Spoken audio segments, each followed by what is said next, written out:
During breakfast, my innocent 4-year-old daughter accidentally sat at my niece's table and started eating. My sister saw and she threw the hot pan onto her face, which left her unconscious. As I heard a loud bang, I rushed to check and confronted her, saying, "What kind of monster?" Before I could finish, my mother said, "Stop shouting, take her somewhere, she's disturbing everyone's mood." Dad added, "Some children just ruin peaceful mornings." I took my daughter to the hospital and they all showed up. That's when my sister disconnected her hospital alarm. As I was coming back with the doctor, she smirkingly left. When the doctor found her flatlined, Uncle added, "Some kids just aren't meant to make it." 20 minutes later, I made sure they paid. My name is Rachel Patterson, and I never thought I'd be writing this. My hands still shake when I think about what happened 6 months ago. This isn't one of those stories where the villain gets a redemption arc or where family reconciles at the end. This is about justice, cold and absolute, for my daughter Emma. We were staying at my parents' house in suburban Michigan for what was supposed to be a relaxing long weekend. My sister Vanessa had driven up from Ohio with her daughter Lily, who was 6. My brother Marcus came with his wife Jennifer. My uncle Howard, Dad's older brother, had flown in from Arizona. It was meant to be a family reunion, something we hadn't done in 3 years. Emma was always such a gentle child. She had these enormous brown eyes and strawberry blonde hair that curled at the ends. Every morning she'd wake up singing some made-up song about butterflies or clouds. That Saturday morning was no different. I heard her little footsteps padding down the hallway around 7:30, humming her newest melody about pancakes. I was in the upstairs bathroom getting ready when I heard the metallic crash echo through the house. The sound was so violent, so wrong, that my stomach dropped before my brain could even process what might have caused it. I ran toward the stairs, my wet hair dripping down my back. The scene in the dining room will haunt me until my last breath. Emma was crumpled on the floor, unconscious, with angry red burns already blistering across the left side of her face and neck. A cast iron skillet lay beside her, scrambled eggs splattered across the hardwood. Vanessa stood 3 feet away, her face twisted into something I didn't recognize. "What kind of monster?" I started screaming, dropping to my knees beside Emma. My mother appeared in the doorway, still in her bathrobe. "Rachel, stop shouting. Take her somewhere, she's disturbing everyone's mood." I stared at her in disbelief. My daughter was unconscious with second-degree burns and my mother was worried about the mood? Dad walked in from the kitchen with his coffee mug. "Some children just ruin peaceful mornings." He shook his head like Emma had merely spilled juice instead of being assaulted by her own aunt. "She sat in Lily's chair," Vanessa said flatly, crossing her arms. "She started eating Lily's breakfast. I made that specially for my daughter." The casualness in her voice sent ice through my veins. I gathered Emma into my arms, her small body limp and terrifyingly still. "I'm taking her to the hospital. Someone needs to call the police." "Don't be dramatic," my mother snapped. Vanessa was just startled. You know how protective mothers can be. I didn't wait to hear more. I grabbed my keys and phone from the entry table and carried Emma to my car. My hands were shaking so badly I could barely buckle her into her car seat. She was breathing, but she hadn't opened her eyes. The burns looked even worse in the morning sunlight. The drive to Mercy General took 11 minutes. I ran every yellow light and may have rolled through a stop sign. I kept talking to her the whole way, begging her to wake up, promising her everything would be okay even though I had no idea if it would be. The ER staff took her immediately. A nurse named Patricia helped me with the intake forms while 2 doctors examined Emma. They transferred her to the pediatric burn unit within 30 minutes. Dr. Sarah Chen, the attending physician, explained that Emma had sustained second and third-degree burns covering approximately 12% of her body, concentrated on her face, neck, and left shoulder where the pan had made contact. "We're going to keep her sedated for now," Dr. Chen said gently. "The pain would be unbearable otherwise. We need to monitor for infection and assess whether she'll need skin grafts." I sat in the chair beside Emma's hospital bed, holding her tiny hand. They'd wrapped most of her head and shoulder in specialized burn dressings. And 4 dripped clear fluids into her arm. Monitors beeped steadily, tracking her heart rate and oxygen levels. My phone had been buzzing nonstop. I finally looked at it around 11. 17 missed calls from my mother. 12 texts from Vanessa saying I was overreacting. 3 voicemails from Dad telling me to come back to the house so we could discuss this rationally. I blocked all their numbers. Around 2 in the afternoon, I heard voices in the hallway. My entire family had shown up. I stood and walked to the doorway, blocking their entrance. "You need to leave," I said quietly. "Rachel, don't be ridiculous," my mother said, trying to push past me. "We came to see Emma. The woman who burned her is standing right behind you. You defended her. None of you are coming near my daughter." Vanessa stepped forward. "It was an accident. I got scared when I saw someone at Lily's place. I reacted." "You threw a cast iron skillet full of hot food at a 4-year-old child because she sat in the wrong chair. She shouldn't have been there," Vanessa said, her jaw tight. I specifically set that spot for Lily. A nurse appeared and asked them to keep their voices down. I told her these people had assaulted my daughter and I didn't want them anywhere near her room. She nodded seriously and said she'd update the visitor restrictions immediately and notify security. They dispersed, but I saw them in the hospital cafeteria later. Sitting together, eating sandwiches, talking like nothing had happened. Marcus caught my eye and shrugged as if to say, "What can you do?" The first 2 days blurred together. Hospital security had flagged my family members in their system, but I remained vigilant. A social worker named Karen Mendez visited on Sunday afternoon. She explained that the hospital had already filed a report with Child Protective Services and the police, as they're mandated to do for any suspected child abuse. Detective Bryce Harris will be coming by tomorrow to take your statement, Karen said gently. CPS will also need to interview you and assess Emma's home environment, though that's standard procedure. Given the circumstances, I don't anticipate any issues there. Emma developed a fever that evening, spiking to 103.4 degrees. The doctor started her on antibiotics for a possible infection. I didn't sleep, didn't eat much, just sat beside her bed watching the monitors. Monday morning, Detective Harris arrived as promised. She was a woman in her mid-40s with kind eyes and a no-nonsense demeanor. She took detailed notes while I walked her through everything: the breakfast incident, my family's reactions, their comments, their behavior at the hospital. I've already reviewed the hospital's report and spoken with Dr. Chen, she said. We're treating this as aggravated assault. The burns alone constitute a serious felony. I'll need to interview your family members as well. They'll lie, I said flatly. Most perpetrators do. But we have medical evidence, hospital staff witnesses, and your testimony. That's usually enough. She gave me her card and told me to call if anything else happened. Tuesday morning, Emma finally woke up. She was confused and in pain despite the medication. She asked for water and then asked why everything hurt. I had to explain what happened in the simplest terms I could manage. She started crying, which made the burn stretch and hurt more, which made her cry harder. Dr. Chen came by during afternoon rounds and said Emma was showing signs of improvement. The infection appeared to be responding to treatment. They'd need to keep her at least another week for observation and to begin the first stages of wound care. I went to the hospital cafeteria to grab coffee and a sandwich around 4 o'clock. I'd been surviving on vending machine food and whatever the nurses could spare. I was gone maybe 20 minutes total. I came back to find 2 nurses rushing into Emma's room. One was checking the monitors while the other examined Emma's 4-line. I pushed through them, my heart hammering. Her alarm got disconnected, one nurse said, confusion and alarm evident in her voice. The central monitoring station lost her signal about 10 minutes ago. I've been doing rounds on this floor, the other added. I saw a woman leave this room around 3:55. I assume she was approved family. Nobody is approved, I said, my voice rising. I had everyone blocked from visiting. They pulled up the visitor log on the computer station. Someone had come in around 3:50 p.m. and told the floor staff she was Emma's aunt, claiming I'd called down and approved a brief visit while I got food. The receptionist, new to the shift and unfamiliar with the detailed restrictions, had allowed it. I explicitly had her banned from this floor, I said, my hands clenching into fists. She's the one who put Emma here in the first place. The nurse's face went pale. I'm so sorry.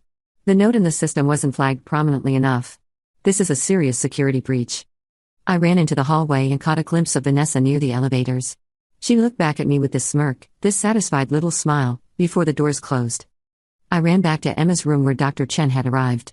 She was checking Emma's vitals and examining all the equipment. Emma's heart rate was erratic. The monitor showed she'd flatlined for approximately 43 seconds before the nurses caught it during their manual room checks. This doesn't make sense, Dr. Chen murmured. There's no medical reason for this. Her condition was stable. I told her about Vanessa, about the burns, about everything. Dr. Chen's expression hardened. She called hospital security immediately. Uncle Howard appeared in the doorway. What's all the commotion? Someone tried to kill my daughter, I said, my voice shaking. He looked at Emma, at the doctors working over her, and shrugged. Some kids just aren't meant to make it, I suppose. Something snapped inside me. I lunged at him, but Dr. Chen caught my arm. Let security handle this, she said firmly. Hospital security arrived and escorted Howard out. Dr. Chen reported the incident to both hospital administration and called Detective Harris directly. The detective arrived within 40 minutes. We're going to pull security footage immediately, Detective Harris said grimly. If your sister did what you're describing, she's looking at attempted murder charges. Emma stabilized over the next few hours, but Dr. Chen recommended moving her to a different floor with stricter security protocols. They transferred us to a private room in the pediatric ICU where visitor access required badge authorization and photo ID verification. I sat in the chair beside Emma's new bed, staring at my phone. Those critical 10 minutes when Vanessa had been alone with my daughter, 10 minutes that could have ended Emma's life. 10 minutes that proved my family wasn't just negligent or cruel, but actively murderous. I pulled out Detective Harris's card in my phone. Then I opened my laptop and started documenting everything systematically. Every text message from my family. Every voicemail. I created a timeline of events with precise timestamps. I gathered photos I'd taken of Emma's burns in the ER. I requested copies of the hospital security footage through the patient advocate office. Within 30 minutes of starting my documentation, I made my decision. Legal justice would come, but it would take months, maybe years. I needed something immediate. I needed them to feel the weight of what they'd done right now. But documentation wasn't enough. My family had tried to kill my daughter twice now, once with a cast iron skillet, once by disconnecting her hospital equipment. They felt entitled to do it. Protected. They needed to understand there were consequences. I called Detective Harris first. She answered on the second ring. "Detective, this is Rachel Morrison. We spoke earlier about my daughter." "Yes, how is she doing?" "Stable, thankfully. I need to file formal assault charges against my sister Vanessa for the original incident. I also want to press charges for the hospital incident." "We're already investigating both," she said. "I've requested the hospital security footage. Can you come down to the station tomorrow to give a more detailed statement?" "Absolutely. I have text messages and voicemails from my family as well. Evidence of their attitudes about what happened." Detective Harris sounded pleased. "Bring everything you have." Next, I called a lawyer. Janet Peterson specialized in family law and personal injury. I'd found her through an online search while Emma was sleeping. She agreed to meet me at the hospital the following morning. But legal action takes time. Charges take time. Trials take time. Within the hour, I needed something more immediate. I thought about my family sitting in that cafeteria, eating sandwiches, unbothered. I thought about Uncle Howard's words. About my mother prioritizing mood over her granddaughter's life. About my father's comment on ruined mornings. They operated on the assumption that family loyalty meant protection from consequences. They believed their actions existed in a bubble where normal rules didn't apply. I was going to pop that bubble. But first, I needed to understand the full scope of what I was dealing with. I started going through old family photos on my phone, old text message threads, old emails. Patterns emerged that I'd been too close to see before. 3 Christmases ago, Vanessa had accidentally broken Emma's favorite doll after Emma had played with one of Lily's toys. My mother had scolded me for letting Emma cry about it, saying I was raising her to be too sensitive. 2 summers back, during a family barbecue, Vanessa had shoved Emma into the pool when Emma had gotten too close to where Lily was playing. Emma had been 3, couldn't swim yet, and I'd had to jump in fully clothed to pull her out. Vanessa had laughed and said Emma needed to learn not to bother older kids. My father had agreed, saying Emma was clingy. Last Thanksgiving, Vanessa had served Emma a plate with food Emma was allergic to, something I'd mentioned multiple times in the family chat. When Emma's face started swelling and I'd had to use her EpiPen, Vanessa had claimed she forgot about the allergy. My mother had accused me of being overprotective and suggested I was making up food allergies for attention. Every incident had been dismissed. Minimized. Turned around to make me the problem for reacting. I tried to maintain family relationships because that's what you're supposed to do. You're supposed to forgive. You're supposed to believe people can change. You're supposed to give family the benefit of the doubt. But sitting there in that hospital room, watching Emma's small chest rise and fall under the bandages, I understood something crucial. The benefit of the doubt isn't a renewable resource. Eventually, the pattern becomes undeniable. Eventually, protecting your child means walking away from people who refuse to protect her. My phone buzzed. A text from my brother Marcus from a number I hadn't blocked. "You're tearing this family apart over an accident. Mom and Dad are devastated. Vanessa's kids are asking why Aunt Rachel hates them. Think about what you're doing." I stared at the message for a long moment. Then I typed back, "Vanessa threw a hot pan at a 4-year-old's face. She disconnected life support equipment. Those aren't accidents. The only thing I'm thinking about is keeping my daughter alive." He responded immediately, "You always overreact. Remember when you threw that fit about the pool thing? Emma was fine. Kids are resilient. Emma almost drowned because your sister pushed her. She was 3 years old. She needed to learn to be more careful." I blocked his new number too. A nurse came in to check Emma's vitals around 6 o'clock. Her name was Patricia, the same one who'd helped me with intake forms that first day.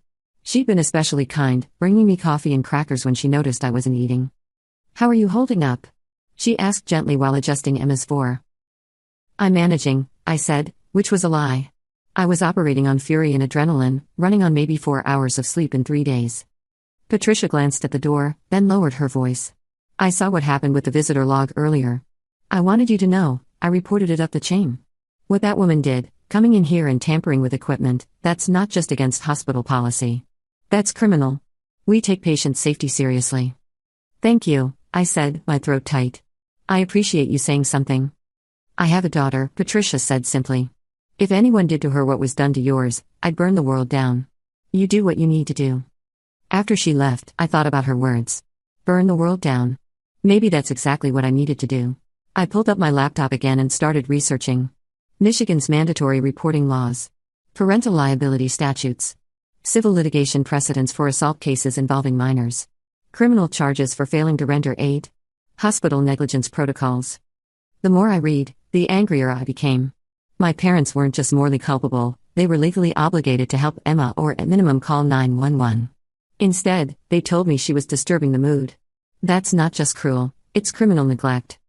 I found a legal database and searched for similar cases. There was a precedent in Michigan where grandparents had been successfully prosecuted for child endangerment after failing to seek medical care for an injured grandchild. The case had resulted in both jail time and a permanent ban from contact with minors. I bookmarked everything. Saved PDFs. Built a folder on my laptop labeled evidence with subfolders for medical records, witness statements, legal precedents, and family communications. Around 8 p.m., my phone rang from an unknown local number. I almost didn't answer, but something made me pick up. Mrs. Morrison? This is Amanda Cruz. I'm a reporter with the Detroit Free Press. I came across your Facebook post about what happened to your daughter. I was wondering if you'd be willing to discuss it for an article I'm writing about family violence and institutional failures. My first instinct was to say no. I didn't want to be a news story. But then I thought about Vanessa's smirk in the elevator. About my uncle's casual dismissal of Emma's life. About how many times my family had gotten away with things because nobody outside the family knew. What kind of article? I asked. I cover child welfare issues. I'm particularly interested in cases where multiple adults fail to protect a child, where there's a systemic breakdown. Your situation seems to fit that pattern. I'd like to tell your daughter's story, if you're comfortable with it. Would you use our names? That's up to you. I can use pseudonyms if you prefer. But I'll be honest, stories with real names and real details tend to have more impact. They make it harder for people to dismiss as hypothetical or exaggerated. I looked at Emma, still sleeping under the influence of pain medication. Her face was swathed in bandages. She'd done nothing wrong except sit in the wrong chair, and it had nearly killed her. Use our real names, I said. Use everything? People need to know this happened. We talked for 45 minutes. I walked Amanda through the timeline, sent her the photos I'd taken, gave her the hospital's media contact for verification. She asked smart questions about my family's history, about previous incidents, about why I'd stayed in contact despite the red flags. That's the thing people don't understand about family abuse, Amanda said. Everyone asks why you didn't cut them off sooner. But when it's your parents, your siblings, people you've known your whole life, you keep hoping they'll change. You keep believing it can't really be as bad as it seems. Exactly, I said, relieved someone understood. And they're good at making you doubt yourself. My mother would say I was too sensitive. My father would say I was overdramatic. After a while, you start wondering if maybe they're right. But you know they're not right. Your daughter is in the ICU. Yeah, I said quietly. I know now. I opened Facebook first. My mother had 483 friends. My father had 392. Vanessa had 618. Marcus had 441. Uncle Howard had 357. Many were mutual connections, extended family, church members, neighbors, colleagues. I created a post. I included photos of Emma in the hospital, careful to show the burns but not her face directly to protect her privacy. I wrote out exactly what happened, step by step, without embellishment or emotion. Just facts and timestamps. On Saturday, November 18th, at approximately 7:45 a.m., my 4-year-old daughter Emma accidentally sat in the wrong chair at breakfast during our family gathering. My sister Vanessa Patterson responded by throwing a hot cast iron skillet at her face, causing second and third-degree burns covering 12% of her body. When I tried to confront her, my mother told me to stop shouting because Emma was disturbing everyone's mood. My father said some children just ruin peaceful mornings. On Tuesday, November 21st, while Emma was hospitalized and recovering, Vanessa gained unauthorized access to her hospital room and disconnected her monitoring equipment. Emma's heart stopped for 43 seconds before nurses discovered the tampering. My uncle Howard Patterson, upon learning of this second attempt on my daughter's life, stated some kids just aren't meant to make it. I am posting this to inform everyone of who these people truly are. Police are investigating both incidents. I will be pursuing all available criminal and civil remedies. I tagged every family member who'd been present. I posted it publicly. Then I sent screenshots to my parents' church, including the pastor and several prominent members. I sent the information to Uncle Howard's employer. He was a financial advisor at a large firm in Phoenix. I sent it to Vanessa's workplace. She managed a boutique in Columbus. I contacted Marcus's wife Jennifer separately. She'd been quieter during the hospital visit, standing behind my brother. I'd seen something in her eyes that looked like horror. Jennifer, this is Rachel. I need you to know exactly what happened and what your husband defended. I sent her the full timeline with evidence. Within 30 minutes, she called me back crying. Rachel, I had no idea. Marcus told me Emma had gotten hurt in an accident, that you were being overdramatic. I didn't know Vanessa deliberately, I can't even say it. I'm so sorry. Are you still with him? I'm packing my bags right now. I'm going to my sister's in Toledo. I can't be married to someone who would defend this. Jennifer became my first ally. She sent me additional text messages from the family group chat I'd been excluded from. Messages where they discussed handling me. Messages where Vanessa called Emma a brat who needed to learn boundaries. Messages where my mother suggested they should all just deny everything and claim Emma had grabbed the skillet herself. I forwarded everything to Detective Harris. The Facebook post went nuclear within 3 hours. Over 200 shares. Comments flooded in, disgust, horror, calls to report them all to Child Protective Services. Several people recognized my parents from church and said they'd be alerting the congregation leadership. My mother called from a number I hadn't blocked. I answered. Rachel, what have you done? Her voice was shrill. People are calling us monsters. The pastor requested we not attend services this Sunday. Your father's golf buddies are asking questions. Good, I said calmly. You are monsters. You enabled someone to severely burn my daughter and then tried to cover up a murder attempt. Nobody tried to murder anyone. You're being hysterical. Mom, there's video footage of Vanessa disconnecting the monitors. There are text messages where you all discussed lying to police. I have recordings of the voicemails you left me. Everything is documented. Silence on the other end. You destroyed this family, she finally said. No. You did. I'm just making sure everyone knows about it. She hung up. Uncle Howard's employer called me 2 days later. A compliance officer named David Brennan explained that several clients had contacted the firm expressing concerns about Howard's character. They were launching an internal investigation and had placed him on administrative leave. Your uncle works with retirees and families, David explained. Trust is paramount in this field. If these allegations are true, he's violated every ethical standard we have. They're true. I have police reports and hospital records. Howard was fired within the week. Vanessa lost her job at the boutique after the owner received dozens of messages from the Facebook post. The boutique depended heavily on local clientele and online reputation. They couldn't afford to be associated with someone who'd assaulted a child. Detective Harris called on Friday with an update. We've reviewed all the evidence, including the security footage from the hospital. We're charging Vanessa Patterson with aggravated assault for the skillet incident and attempted murder for the hospital incident. The DA believes we have a strong case for both. What about the others? They were accessories. It's complicated with the family members who were present for the first incident. We're looking at potential child endangerment charges for failing to render aid or contact authorities. Your uncle's statement at the hospital could potentially qualify as conspiracy or accessory after the fact, but that's harder to prove. The DA's office is reviewing all options. It wasn't perfect, but it was something. Vanessa was arrested on Monday, November 27th. Her bail was set at $750,000 given the severity of the charges and the fact that she'd already attempted to harm the victim once while in the hospital. My parents tried to help her raise it, but word had spread throughout their community. Nobody wanted to be associated with them. Vanessa sat in county jail for 5 weeks before finally making bail through a bondsman who charged her an exorbitant premium. The Detroit Free Press article came out 2 days after her arrest. Amanda Cruz had written a devastating piece titled When Family Becomes the Enemy, a Michigan mother's fight for justice after her daughter's assault. The article included everything: photos of Emma's burns, transcripts of my mother's voicemails, screenshots of the family group chat, and expert commentary from child psychologists about familial abuse patterns. The article went viral. Within 24 hours, it had been shared over 50,000 times. National news outlets picked it up. Good Morning America reached out requesting an interview. Dr. Phil's producers called. The Ellen DeGeneres show wanted us to appear. I declined most of them. Emma was still recovering, still processing trauma. The last thing she needed was to be paraded on national television. But I did agree to one interview with a local news station, primarily because they promised to keep Emma's face hidden and focus on the legal and systemic issues rather than sensationalism. The interview aired on a Thursday evening. I sat across from the anchor, a woman named Denise Patterson who'd been covering local news for 20 years. She asked thoughtful questions about how the system had failed Emma, about what changes needed to happen to protect other children in similar situations. "What do you want people to take away from your daughter's story?" Denise asked near the end. "I want people to understand that family isn't sacred just because of blood," I said, looking directly into the camera. "If your family member hurts a child, your child, any child, you have a moral and legal obligation to protect that child. Loyalty to an abuser isn't love.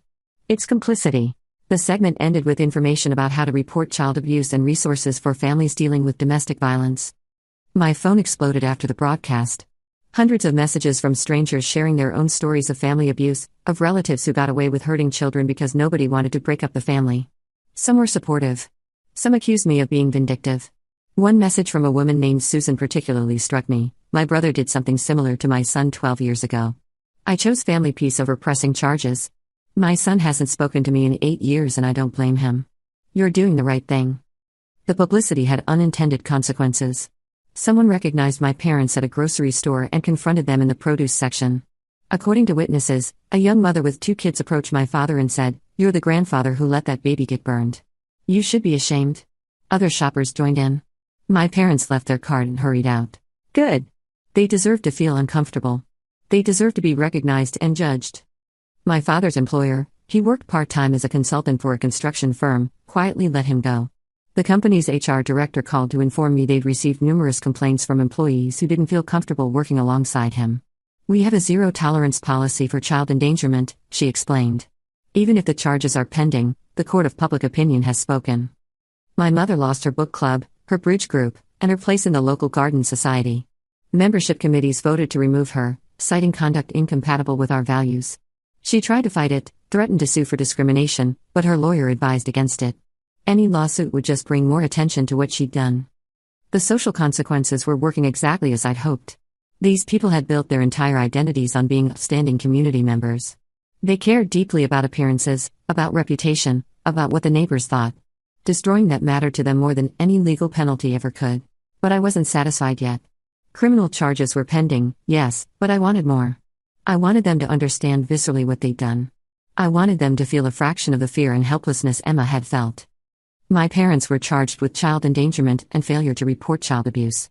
They faced misdemeanor charges rather than felonies, but it was enough to destroy their standing in the community. Their church officially asked them to find another congregation. Dad lost his position on the local planning commission. Mom was removed from her volunteer role at the elementary school. Marcus faced public humiliation but no charges. Jennifer filed for divorce and got it fast-tracked through the courts. She testified to his awareness and approval of the cover-up attempt. He lost most of their assets in the settlement. Uncle Howard faced no criminal charges, but losing his career at 65 was devastating enough. At that age, he'd be starting over in an industry that runs on reputation. His reputation was obliterated. Emma stayed in the hospital for 3 weeks total. She underwent her first skin graft procedure during week 2, with doctors planning additional reconstructive surgeries over the coming years as she grew. The scarring on her face and neck will be permanent, though plastic surgeons say they can minimize it with continued treatment. The physical recovery was hard, but the emotional impact was worse. Emma developed severe anxiety around mealtimes. She'd panic if she sat in the wrong spot or thought she'd done something wrong. We started therapy immediately, both individual sessions for her and family therapy for us. She still has nightmares about that morning. She'll wake up screaming, and I'll hold her while she sobs about the hot pan and her face hurting.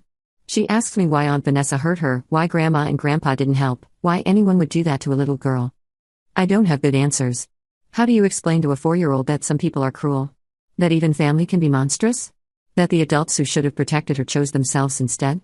Vanessa's trial is scheduled for September, about 10 months after the incident. The prosecutor is confident we'll get a conviction on both charges. With Emma's injuries documented, the video evidence of the hospital tampering, and the text messages showing premeditation and cover-up, the case is solid. Vanessa's lawyer has tried to negotiate a plea deal, but the DA's office has refused anything less than significant prison time. They want this to go to trial. My parents' case will be heard in July. Their lawyer is arguing that they didn't understand the severity of the situation, that they're elderly and confused, that they shouldn't be held responsible for their daughter's actions. It's pathetic watching them play victims after what they did. The civil suits are still pending. Janet Peterson filed against Vanessa, my parents, and Uncle Howard for damages covering Emma's medical bills, future surgeries, therapy costs, and pain and suffering. The total claim is $3.2 million. We'll probably never collect most of it, but I want the judgment on record. I wanted to follow them forever. Janet was brilliant in her strategy. She didn't just file a straightforward personal injury suit. She filed separate claims for emotional distress, loss of familial relationships, intentional infliction of emotional harm, and civil conspiracy. Each claim required my family members to hire separate attorneys because their interests conflicted. Vanessa's lawyer wanted to blame my parents for not supervising properly. My parents' lawyer wanted to blame Vanessa for acting independently. Uncle Howard's lawyer wanted to distance him from everyone. This is what we call scorched earth litigation, Janet explained during one of our strategy sessions. We're not just seeking damages. We're making them fight each other. We're ensuring they can never present a united front again.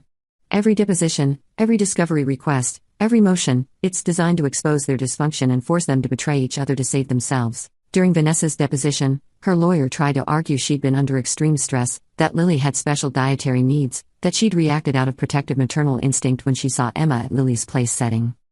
Janet destroyed that argument in minutes. Mrs. Patterson, is it your testimony that throwing a scalding hot cast iron skillet at a 4-year-old child's face is a reasonable protective response? I didn't mean to hit her face. I was just trying to scare her away from the table. So you admit you intentionally threw a hot skillet at a small child? I just wanted her to move. Did you consider using words? Perhaps saying, Emma, that's Lily's seat? Vanessa had no good answer. The deposition transcript was damning. Janet sent copies to the prosecutor handling the criminal case, who added it to their evidence file. My parents' deposition was even worse. Under oath, they couldn't maintain their denials. My mother admitted she'd seen Emma unconscious on the floor and had chosen not to call 911 because she didn't want to overreact. My father admitted he'd known Vanessa had thrown the skillet but had assumed Emma wasn't badly hurt because she wasn't screaming.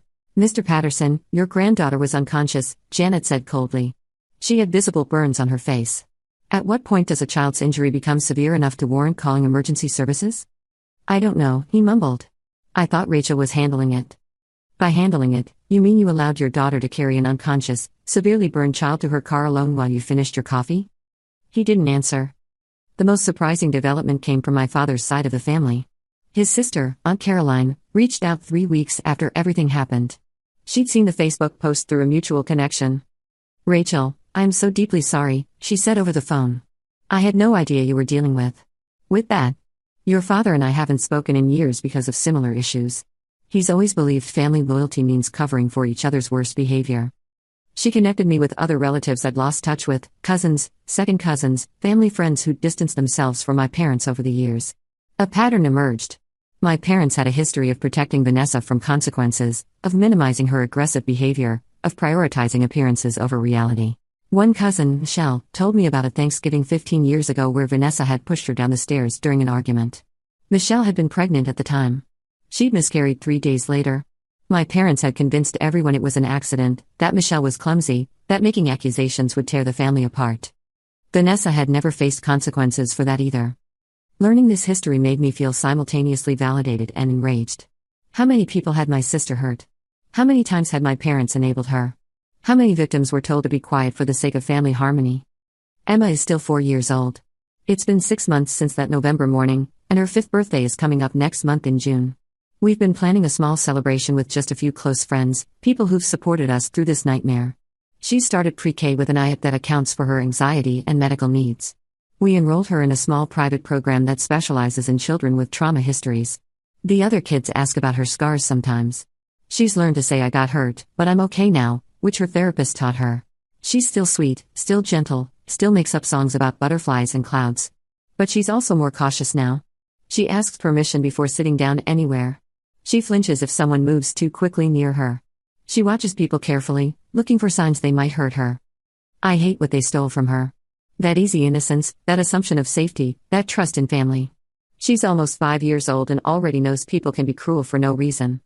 But I also see her resilience. She's braver than most adults I know. She's learning to advocate for herself in therapy. She tells me when she's scared or sad. She's building a life despite what happened to her. As for my family, I haven't spoken to any of them since that hospital stay. They're all blocked on every platform. I moved us to a new apartment with better security. I changed our phone numbers. I informed Emma's school that under no circumstances should my parents, sister, brother, or uncle be allowed anywhere near her. Jennifer is the only one I maintain contact with. She sends cards on Emma's birthday and Christmas. She testified at the preliminary hearings, providing crucial evidence about the family's cover-up attempts. She's rebuilding her life too, working as a paralegal in Toledo and dating a man who actually has a conscience. People sometimes ask if I regret how I handled it. If I think I went too far by making everything public, by pursuing every possible consequence, by salting the earth of my family's reputation. I don't regret a single thing. They tried to kill my daughter. Twice. They showed no remorse. They blamed her for ruining their morning, for disturbing their mood, for not being meant to make it. They protected their own comfort over a 4-year-old's life. Those 20 minutes after Uncle Howard made his statement, I spent them methodically dismantling every protection they built around themselves. I exposed them to their community, their employers, their friends, their church. I made sure everyone knew exactly who they were. Did it bring Emma's innocence back? No. Did it heal her scars? No. But it ensured they couldn't do this to another child. It showed Emma that I would move heaven and earth to protect her. It demonstrated that actions have consequences, even within families, even when people try to hide behind blood relations. Emma asks me sometimes why we don't see Grandma and Grandpa anymore. I tell her that some people hurt others and then don't feel sorry about it. I tell her that we only keep people in our lives who are kind and safe. I tell her that family is about love and protection, not just sharing DNA. She seems to understand, as much as a 4-year-old can. Last week, she drew a picture in school of our family. It was her, me, and Aunt Jennifer. No one else. When her teacher asked about grandparents, Emma said, "We don't have those. Just us." The teacher called me concerned. I explained the situation in vague terms: family estrangement, safety concerns, ongoing legal matters. The teacher was understanding and noted it in Emma's file. Looking at that drawing, seeing Emma's vision of family as just the people who actually love and protect her, I felt oddly proud. She already understands something many adults never learn, that you can't keep toxic people in your life just because you share blood. Vanessa's trial starts in 3 months. I'll be there every day with Emma's medical records, photos, timeline, and testimony. I'll watch them play the security footage of her disconnecting those monitors. I'll hear the prosecutors lay out exactly what she did and why. I'll watch her face whatever consequences the justice system deems appropriate. And I'll know that I did everything possible to protect my daughter and prevent this from happening to anyone else. Some people think revenge is ugly. Maybe it is. But sometimes it's also necessary. Sometimes it's justice. Sometimes it's the only way to prove that hurting children isn't acceptable, that family doesn't mean immunity, that mothers will burn down the whole world to protect their babies. In those crucial minutes after Uncle Howard made his statement, after Vanessa had tried to murder my daughter in her hospital bed, I spent them methodically dismantling every protection they built around themselves. I exposed them to their community, their employers, their friends, their church. I made sure everyone knew exactly who they were. And I'd do it again in a heartbeat.